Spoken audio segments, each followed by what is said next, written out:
আসসালামু আলাইকুম, welcome to after school BD. তো আমাদের আজকে after school BD physics HSC physics first ইয়ারের ভেক্টরের যে অংশটুকু হচ্ছে আজকে আমরা করাবো সেটা হচ্ছে ক্রস গুণফল অথবা হচ্ছে ভেক্টর গুণফল। আরেকটা জিনিস করাবো হচ্ছে আমরা লম্ব একক ভেক্টর। আগের ক্লাসে হচ্ছে আমরা ডট গুণফল দেখিয়েছিলাম, যেখানে দুইটা ভেক্টরের ডট গুণফল করলে হচ্ছে আমরা একটা স্কেলার রাশি বা একটা স্কেলার মান পাই। কিন্তু এখন যখন আমরা ক্রস গুণফল করব বা ভেক্টর গুণফল করব, তখন দুইটা ভেক্টরের যখন ক্রস গুণ করা হবে তখন হচ্ছে আমরা নতুন একটা ভেক্টর রাশি পাবো। তো এখানে দেখতে পাচ্ছ তোমরা, এখানে কি একটা ভেক্টর a দেওয়া আছে, একটা ভেক্টর b দেওয়া আছে, আর তাদের মধ্যবর্তী কোণ যে থিটা। আর এইখানে যে একটা ভেক্টর c দেওয়া আছে, c ভেক্টরটা হচ্ছে কি আমার a ক্রস b। কারণ আমি বলেছি কি যখন আমি ক্রস গুণফল করি তখন হচ্ছে আমি নতুন একটা ভেক্টর পাই। তো এই নতুন ভেক্টরটা হচ্ছে কি আমার c ইকুয়াল টু হচ্ছে a ক্রস b। তাহলে আমি যদি লিখি c ইকুয়াল টু ধরো a ক্রস b লিখলাম, এই যে a ক্রস b ক্রস গুণফল, a ক্রস b মানে কি, a ক্রস b মানে হচ্ছে eta cap a b sin theta. এখানে দেখো এটা হচ্ছে a ভেক্টরের মান, এটা হচ্ছে b ভেক্টরের মান, আর sin থিটা, থিটা হচ্ছে কি a আর b ভেক্টরের যে মধ্যবর্তী কোণ। এখানে দেখো এই ইটা ক্যাপ, এই ইটা ক্যাপ দিয়ে হচ্ছে একটা একক ভেক্টর বোঝানো হয়। অর্থাৎ যখন আমি ক্রস গুণফল করলাম তখন এই ক্রস গুণফল করার পর যে নতুন ভেক্টরটা পেলাম c, এই c এর দিক নির্দেশ করে হচ্ছে কি আমার ইটা। তাহলে এই c এর দিকটা আসলে কিভাবে হবে, কোন দিক হবে c এর দিকটা। ধরো এখানে যদি আমি একটা স্ক্রু স্থাপন করি, অর্থাৎ আমি a ক্রস b করতেছি, মানে a থেকে যদি আমি b এর দিকে যাই, সেক্ষেত্রে একটা স্ক্রু এখানে যদি বসে, তাহলে a থেকে b এর দিকে যদি আমরা ঘোরাই, তাহলে স্ক্রুটা যেদিকে যাবে আমার ডিরেকশনটা হবে কোন দিকে, ওই দিকে। তো আমি কিন্তু অ্যান্টি ক্লকওয়াইজ যদি স্ক্রুটা ঘুরাই, তখন কিন্তু স্ক্রুটা কোন দিকে যায়, বাইরের দিকে যায়। এখানে এই ডিরেকশনটা দ্বারা হচ্ছে দিক নির্দেশ করা হচ্ছে কোন দিকে, বাইরের দিকে। ঠিক উল্টা ভাবে যদি আমি আবার করি কি, b ক্রস যদি a করি, তাহলে এখানে যদি আমি চিত্র আঁকি আরেকটা, এটা হচ্ছে আমার a ভেক্টর, এটা হচ্ছে কি আমার b ভেক্টর। এখন যদি আমি b ক্রস a করি, অর্থাৎ b থেকে আমি কোন দিকে যাব, আমি a এর দিকে যাব। b থেকে যদি a এর দিকে যাই, তাহলে আমি এখানে যে আমি স্ক্রু স্থাপন করি, স্ক্রুটা যদি আমি ঘুরাই, তাহলে কোন দিকে যাবে, ভেতরের দিকে যাবে। আর ভেতরের দিকে ডিরেকশনটা নির্দেশ করা হয় কোন দিকে, এভাবে যদি আমি আঁকি তাহলে নিচের দিকে। তখন আমার c টা কোথায় পাবো, নিচের দিকে। c ইকুয়াল টু হবে আমার কি b ক্রস a। এভাবে হচ্ছে কি আমরা দিক নির্ণয় করতে পারি, কোন দিকে হচ্ছে ডিরেকশনটা হবে সেটা বুঝতে পারি। তো a cross b equal to আমি কি পেলাম, eta into a b sin theta. এখানে a ভেক্টরের মান, b ভেক্টরের মান। এখন আমি যদি a ক্রস b এর একটা মডুলাস বের করি, a ক্রস b মডুলাস, তাহলে আমরা এখানে কি হবে, a ক্রস b মডুলাস হবে হচ্ছে ab sin থিটা। এখানে a ক্রস b মডুলাস মানে বোঝানো হচ্ছে এই ক্রস গুণফলটার মান, এই ক্রস গুণফলটার মান কি হবে, ab sin থিটা। যেহেতু এটা হচ্ছে একটা একক ভেক্টর, একক ভেক্টরের মান তো 1, তো এখানে এটার মান 1 হয়ে যাবে, 1 আমি গুণ দিয়ে দেখাই নি আর কি। তাহলে আমরা এখানে আসবে কি আমার ab sin থিটা। এখন ধরো দুইটা ভেক্টর যদি পরস্পরের সমতলে অবস্থান করে, যেমন আমরা যদি একটা শর্ত দেখি, a ভেক্টর আর b ভেক্টর হচ্ছে পরস্পরের সমতলে যদি অবস্থান করে, সেই ক্ষেত্রে কি ঘটনাটা ঘটে। দেখো দুইটা ভেক্টর যদি পরস্পর সমতলে অবস্থান করে, সেই ক্ষেত্রে তাদের যে মধ্যবর্তী কোণ থিটা, এই থিটা ইকুয়াল টু কি হয়, থিটা ইকুয়াল টু হবে আমার 0 ডিগ্রি। থিটা ইকুয়াল টু যদি 0 ডিগ্রি হয়, আমি যদি এখানে কি করি, a ক্রস b করি, তাহলে ইটা a b sin, এখানে থিটার জায়গায় আমি কি বসাবো, 0 ডিগ্রি বসাবো। আর sin 0 ডিগ্রির মান হচ্ছে কত, 0। sin 0 ডিগ্রির মান যেহেতু 0, তো এখানে একটা কি আসবে, নাল ভেক্টর আসবে। আর যদি আমি তার মান নির্দেশ করতে যাই, সেই ক্ষেত্রে আমার কি হবে, a ক্রস b এর যে মানটা, সেখানে a ক্রস b এর মানটা আসবে হচ্ছে 0। অর্থাৎ দুইটা ভেক্টরের ক্রস গুণফল যদি 0 হয়, বা দুইটা ভেক্টর ক্রস গুণফল করার পর যদি আমি একটা নাল ভেক্টর পাই, সেই ক্ষেত্রে আমি কি বলতে পারবো, ভেক্টর দুইটা হচ্ছে পরস্পরের সমতলে অবস্থান করতেছে। এখন যে জিনিসটা দেখবো হচ্ছে আমরা যেমন ডট গুণফলে যেমন আয়তাকার ভেক্টরগুলো ডট গুণ করে দেখিয়েছিলাম, আমরা যেমন ক্রস গুণফলের ক্ষেত্রে যদি আয়তাকার ভেক্টরগুলো একটু দেখাতে চাই, ধরো i ক্রস যদি আমি i করি, অথবা j ক্রস যদি হচ্ছে আমি j করি, অথবা k ক্রস যদি আমি k করি, তাহলে এখানে কি পাবো, এখানে পাবো হচ্ছে 0। কেন 0 পাবো, কারণ হচ্ছে যখন হচ্ছে আমি i ক্রস i করব, তখন এখানে কি হবে, ইটা i ভেক্টরের মান sin, এখন i ক্রস i কিন্তু দুইটাই কি x অক্ষে অবস্থিত, এবং তাদের যদি একই অক্ষে অবস্থিত, একই দিকের ডিরেকশন, তো তাদের মধ্যবর্তী কোণ হবে কত, 0 ডিগ্রি। আর sin 0 ডিগ্রি মান 0, তো এখান থেকে আমি কি পাবো, এটা 0 পাবো। ঠিক আছে, তো j ক্রস j করলে ঠিক সেম ভাবে আমি 0 পাবো, k ক্রস k করলে আমি কি পাবো 0 পাবো। তবে আমি যদি এখন কি করি i ক্রস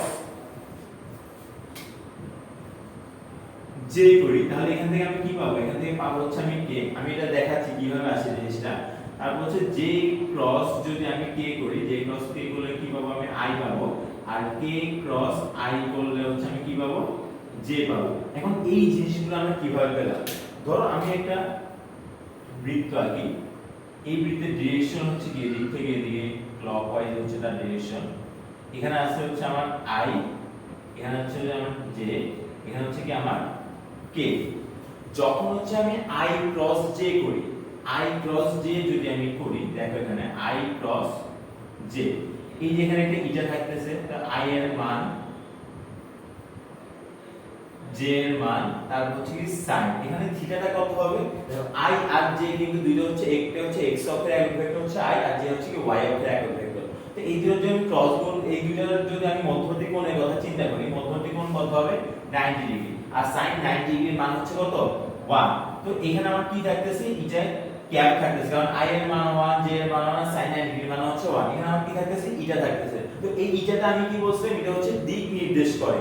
তো এই যে আমার i cross j, i cross j দিকটা আসলে কোন দিকে নির্দেশ করতেছে, দেখো i ক্রস j, i করলাম j করলাম, যে তাদের ডিরেকশনটা কোন দিকে নির্দেশ করতেছে, আমার k এর দিকে নির্দেশ করতেছে। এই জন্য আমি ইটার জায়গায় কি লিখতে পারি, k ভেক্টর লিখতে পারি। ঠিক সেম ভাবে আমি যখন j ক্রস k করব, এই যে j ক্রস, এটার ডিরেকশনটা হচ্ছে এদিকে হবে, যখন হচ্ছে আমি j ক্রস k করব, তখন হচ্ছে আমার কি হবে, দেখো ঠিক সেম ভাবে এখানে 1 1 1 আসবে, তারপর হচ্ছে আমার এদের ডিরেকশনটা কোন দিকে, i এর দিকে, এজন্য আমি এখানে i পাইতেছি। আবার যখন হচ্ছে আমি কি করব, i k ক্রস i করব, তখন এদের ডিরেকশন কোন দিকে, j এর দিকে, তখন এখানে আমি কি পাবো j একক ভেক্টরটা পাবো। ঠিক আছে,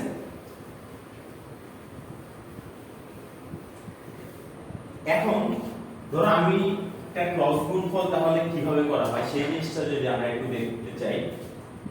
মনে করো আমার কাছে একটা ভেক্টর আছে a ভেক্টর, এই ভেক্টর ইকুয়াল টু কি লিখতে পারি আমি axi লিখতে পারি, প্লাস হচ্ছে ayj, প্লাস হচ্ছে কি azk। আরেকটা ভেক্টর মনে করো আমার কাছে কি b equal two bxi, plus হচ্ছে কি byj, প্লাস হচ্ছে bzk। এখন যদি আমাকে বলে a ক্রস b করতে, a ক্রস b আমরা কিভাবে করব, দেখো আমরা দুই পাশে দুটো মডুলাস দেব, তারপর তোমরা যদি ম্যাথে যদি নির্ণয় করে থাকো, নির্ণয়কে যেভাবে করেছো এখানে ঠিক সেম ভাবে আমাদের এটা করা হয়।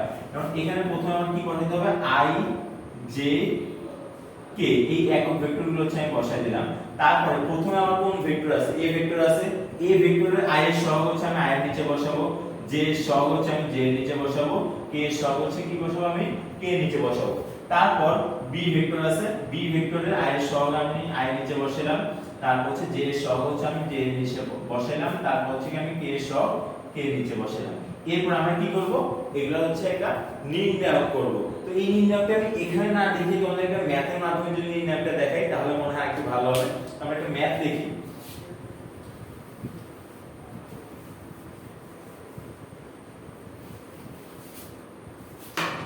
তবে আমার কাছে একটা ভেক্টর দেওয়া আছে a = i - j + k, a = i - j plus হচ্ছে k, এই একটা ভেক্টর দেওয়া আছে। আরেকটা ভেক্টর আমার কাছে দেওয়া আছে 2i - 3j + 6k, 2i - 3j + 6k, এই হচ্ছে আমার কাছে দুইটা ভেক্টর দেওয়া আছে। ঠিক আছে, এখন আমাকে বললো কি a ক্রস b, তাদের ক্রস গুণফল বা ভেক্টর গুণফলটা বের করে দেখাইতে বলছে। তো আমি যদি কি করি a ক্রস b করি এখানে, তো প্রথমে আমার কি হবে i j k বসালাম, তারপর আমি a এর সহগগুলো বসাবো, i এর সহগ হচ্ছে 1, j এর সহগ হচ্ছে -1, আর k এর সহগ হচ্ছে কি +1। তো এখানে i এর সহগ হচ্ছে 2, এখানে j এর সহগ হচ্ছে -3, এখানে k এর সহগ হচ্ছে কি +6। তো আমি যেটা করি, প্রথমে আমার কি করতে হবে i নিতে হবে। আমি প্রথমে যদি আমি i নিই তাহলে আমার এই লাইনটা বাদ আর এই লাইনটা বাদ, তো আমার এই দুইটার আর গুণন করব আমি 6 - 1 করলে -6, তারপর একটা মাইনাস দিব। তো এরপর আমার কি করব, প্রথমে হচ্ছে এই দুইটার গুণ করতে হবে, তারপর হচ্ছে আমি এই দুইটা গুণ করব মাইনাস দিয়ে। তো -3 এর সাথে 1 করলে আছে কি আমার -3 আসে, এই মাইনাস মাইনাস হচ্ছে +3 3 প্রথমটা যদি আমি পজিটিভ নেই i যদি পজিটিভ নিই তাহলে আমার পরেরটা j নিতে হবে কি নেগেটিভ নিতে হবে j নিতে হবে কি আমাকে নেগেটিভ নিতে হবে তো আমি যখন j নিব তখন হচ্ছে আমার কোন লাইনগুলো বাদ যাবে যখন আমি j নিব আমি দেখো এই যে যখন আমি j নিয়ে কাজ করব তখন আমার এই লাইনটা বাদ আর হচ্ছে কি এই লাইনটা বাদ তখন আমি কি করব এটার সাথে এটা গুণ করব তো 1 আর 6 গুণ করলে আসে কি আমার 6 আসে মাইনাস এটার সাথে কি করব আমি এটা গুণ করব 2 আর 1 গুণ করলে কি আসে 2 আসে এখন প্রথমটা প্লাস গেল পরেরটা মাইনাস গেল এখন আমার যে এটা কে আসবে কে হচ্ছে কি আমার আবার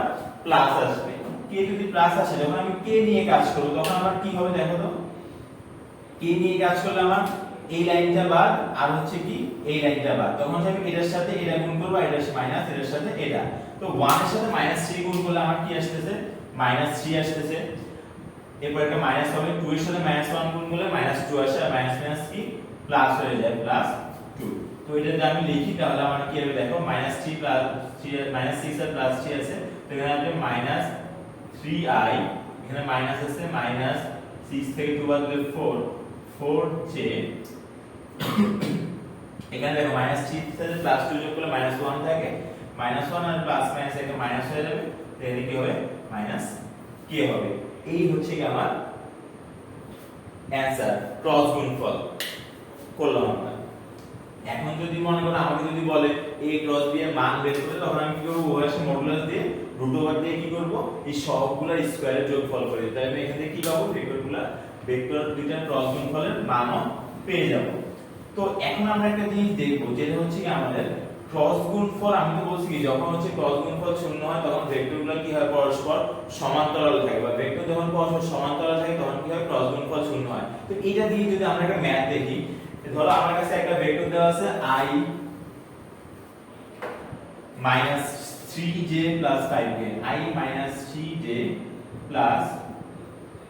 5k দেওয়া আছে আরেকটা ভেক্টর দেওয়া আছে mi 6j 10k mi 6j 10k এই দুইটা ভেক্টর দেওয়া আছে তো আমার কাছে বললো কি m এর মান কত হলে m এর মান কত হলে m এর মান কত হলে ভেক্টরদ্বয় পরস্পর সমান্তরাল হবে m এর মান কত হলে a আর b ভেক্টর কি হবে সমান্তরাল হবে এই হচ্ছে আমার কাছে একটা কোশ্চেন মনে করে দেওয়া আছে তো আমরা কি বলছি ক্রস গুণফল যদি শূন্য হয় তখন ভেক্টরদ্বয় কি করে সমান্তরাল থাকে তো আমরা প্রথম কাজ হবে কি আমাদের ক্রস গুণফল করে দেওয়া তো আমরা প্রথমে ক্রস গুণফল করব দেখো আমরা প্রথমে কি বের করব a ক্রস b বের করব আগের মতই আমার কি বসলো i j k বসালাম আমরা পরে সহগগুলো বসাই i এর সহগ হচ্ছে 1 -3 5 আর এখানে হচ্ছে m 6 মাইনাস হচ্ছে কি 10 তো এটা যদি আমরা ক্রস গুণফল করি তো প্রথমে হচ্ছে আমাদের i নিতে হবে i নিলে আমার কি বার দেখো i যখন আমরা নিব তখন হচ্ছে আমার এই লাইন আর এই লাইনটা হচ্ছে বাদ যখন এই দুটো লাইন বাদ যাবে তখন আমার এটার সাথে এটার গুণ হবে -10 গুণ করলে হচ্ছে 30 আসে -5 আর 6 গুণ করলে হচ্ছে কি আসে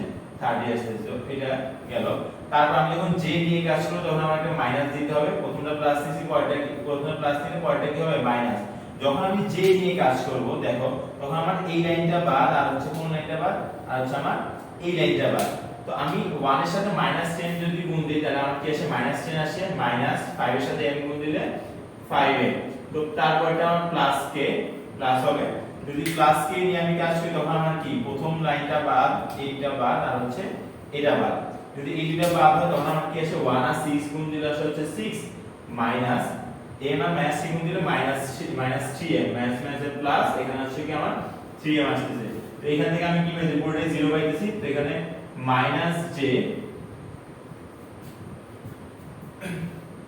আর এখানে আমরা আসতেছি -10 5m প্লাস হচ্ছে k 6 প্লাস 3m এই জিনিসটা হচ্ছে আমরা পাচ্ছি তো এখন আমাকে কি করতে হবে আমি জানি কি কখন ক্রস গুণফল যদি আমার শূন্য আসে তখন হচ্ছে আমাদের কি পাওয়া যায়, ভেক্টর দ্বয় পরস্পরের সাথে লম্ব হয়। তো আমরা এখন কি করব, এই যে ক্রস গুণফলটাকে কি ধরে নিব, শূন্য ধরে নিব। তো এখন আমাদের কাজ কি, আমি যদি এই m এর মানটা বের করতে চাই আমাকে কি করতে হবে, j আর k এর সহগ সমীকৃত করতে হবে। আমি কি লিখব, j ও k এর সহগ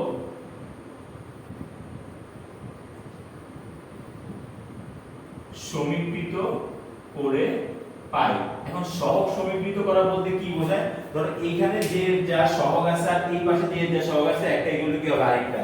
তো এখানে যে সহগ আমি লিখেছি -10 -5m আছে, কিন্তু এই পাশে তো 0, তাহলে এই পাশে যে সহগ হচ্ছে 0। তো আমি এখানে কি লিখতে পারি, -10 -5m হচ্ছে 0, 5m -10, অতএব আমার m আসবে কি -2।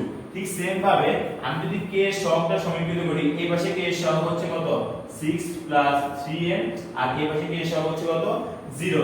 তাহলে এখানে আমি 0 লিখলাম। তো 3m কত আসবে, -6, অতএব m হবে কি আমার -2। তো এখান থেকে আমি কি হবে, m এর মান যদি -2 হয় তবে কি হবে, ভেক্টর দ্বয় পরস্পর সমান্তরালে অবস্থান করবে। ওকে, এখন আমরা যে লাস্ট যে জিনিসটা নিয়ে আলোচনা করব সেটা হচ্ছে কি লম্ব একক ভেক্টর। তো লম্ব একক ভেক্টর আমরা কিভাবে, লম্ব একক ভেক্টর বের করার যে সূত্রটা সেটা হচ্ছে কি, দেখো লম্ব একক ভেক্টর, লম্ব একক ভেক্টর করার যে সূত্র সেটা হচ্ছে কি plus minus a cross b divided by a cross b ভেক্টরের মান। অর্থাৎ যখন হচ্ছে আমাকে লম্ব একক বের করতে বলবে তখন হচ্ছে আমরা কি করব, দুইটা ভেক্টর যদি দেওয়া থাকে আমরা হচ্ছে দুইটা ভেক্টরের ক্রস গুণফল করব। ক্রস গুণফল করার পর আমরা নতুন একটা ভেক্টর পাবো, সেই ভেক্টরটাকে আমি কি ওই ভেক্টরটার মান দ্বারা হচ্ছে ভাগ করে দিলাম। আমরা কি জানি একক ভেক্টর মানে কি, কোন ভেক্টরকে তার মান দ্বারা ভাগ করলে একক ভেক্টর পাওয়া যায়। তো এইখানে দেখো আমরা যখন লম্ব একক ভেক্টর বের করব, এই যে আমরা যখন একটা ক্রস গুণফল করলাম, ক্রস গুণফলে কি দেখছি আমরা, লম্ব দিকে কিন্তু আমরা ডিরেকশনটা পাইছি, হয় ভিতরের দিকে না হচ্ছে বাইরের দিকে। তো যেহেতু লম্ব দিকে ডিরেকশনগুলো পাই সেজন্য আমরা এখানে কি করতেছি, ক্রস গুণফল করতেছি লম্ব একক ভেক্টর বের করার ক্ষেত্রে।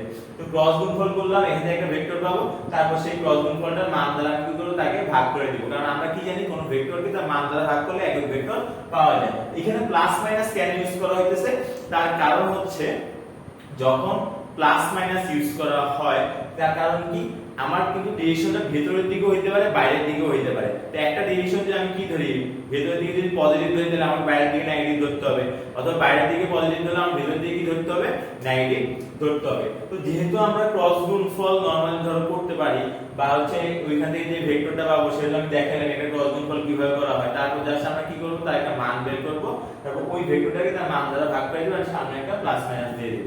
এভাবে হচ্ছে আমরা কি করতে পারবো, লম্ব একক ভেক্টর নির্ণয় করতে পারবো। তো এখানে হচ্ছে দেখো আমাদের দুটো ভেক্টর দেওয়া আছে, একটা হচ্ছে p ভেক্টর একটা q ভেক্টর। একটা কোশ্চেন দেওয়া আছে কি ভেক্টর দ্বয় যে সমতলে অবস্থিত তার লম্ব দিকে একটি একক ভেক্টর নির্ণয় করে। তো একক ভেক্টর নির্ণয় করার ক্ষেত্রে আমরা কি বলছি, আমাদের ক্রস গুণফল নির্ণয় করতে হবে। তো আমি যদি এখানে কি করব, প্রথমে p ক্রস q নির্ণয় করব। p ক্রস q যদি আমি নির্ণয় করি তো প্রথমে আমরা কি বসাতে হবে, i j k বসাইলাম, তারপর হচ্ছে i এর সহগগুলো বসাই, i j k এর সহগ বসাই p এর 2 3 4, আর এখানে আসবে কি 1 2 আর হচ্ছে 3। তো প্রথমে আমাকে কি নিতে হবে, i নিতে হবে। i যদি আমি এই লাইন আর এই লাইন বাদ, 3 আর 3 গুণ দিলে হচ্ছে 9 -2 আর -4 যদি গুণ দেই +8 আসে। তো এরপর প্রথমটা প্লাস পরেরটা হবে কি আমার মাইনাস। তাহলে এই যদি j নিয়ে আমরা, তো আমার এই লাইন বাদ আর হচ্ছে কি এই লাইনটা বাদ। তো 3 দুগুণ হচ্ছে এখানে এটা গুণ করি আমরা, 3 দুগুণ হচ্ছে 6 -1 আর -4 গুণ দিলে -4 আসে, মাইনাসে +4। তারপর হচ্ছে কি আমার কি নিতে হবে, প্লাস নিতে হবে। যখন আমি k টা করব তখন আমার কোনটা বাদ যাবে, উপরের লাইনটা এই যে এই সাইডটা বাদ যাবে আর হচ্ছে কি এইটা বাদ যাবে।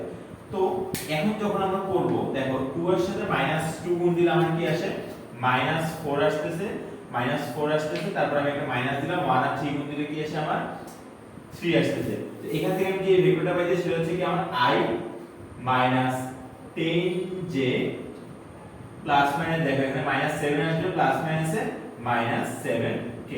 এই যে আমি p ক্রস q পেয়ে গেছি। এখন আমার কাজ কি, p ক্রস q ভেক্টরের মান নির্ণয় করা হচ্ছে আমার কাজ। তো আমি p ক্রস q ভেক্টরের মডুলাস দিলাম, মান যখন নির্ণয় করব আমরা কি করব, প্রত্যেকটা সহগের স্কয়ারের যোগফল। i এর সহগ হচ্ছে 1 স্কয়ার প্লাস j এর সহগ হচ্ছে -10 স্কয়ার প্লাস k এর সহগ হচ্ছে কি -7 এই যে স্কয়ার। তো এখান থেকে আমরা কি আসে, এখান থেকে আসে আমাদের √150 আসলো।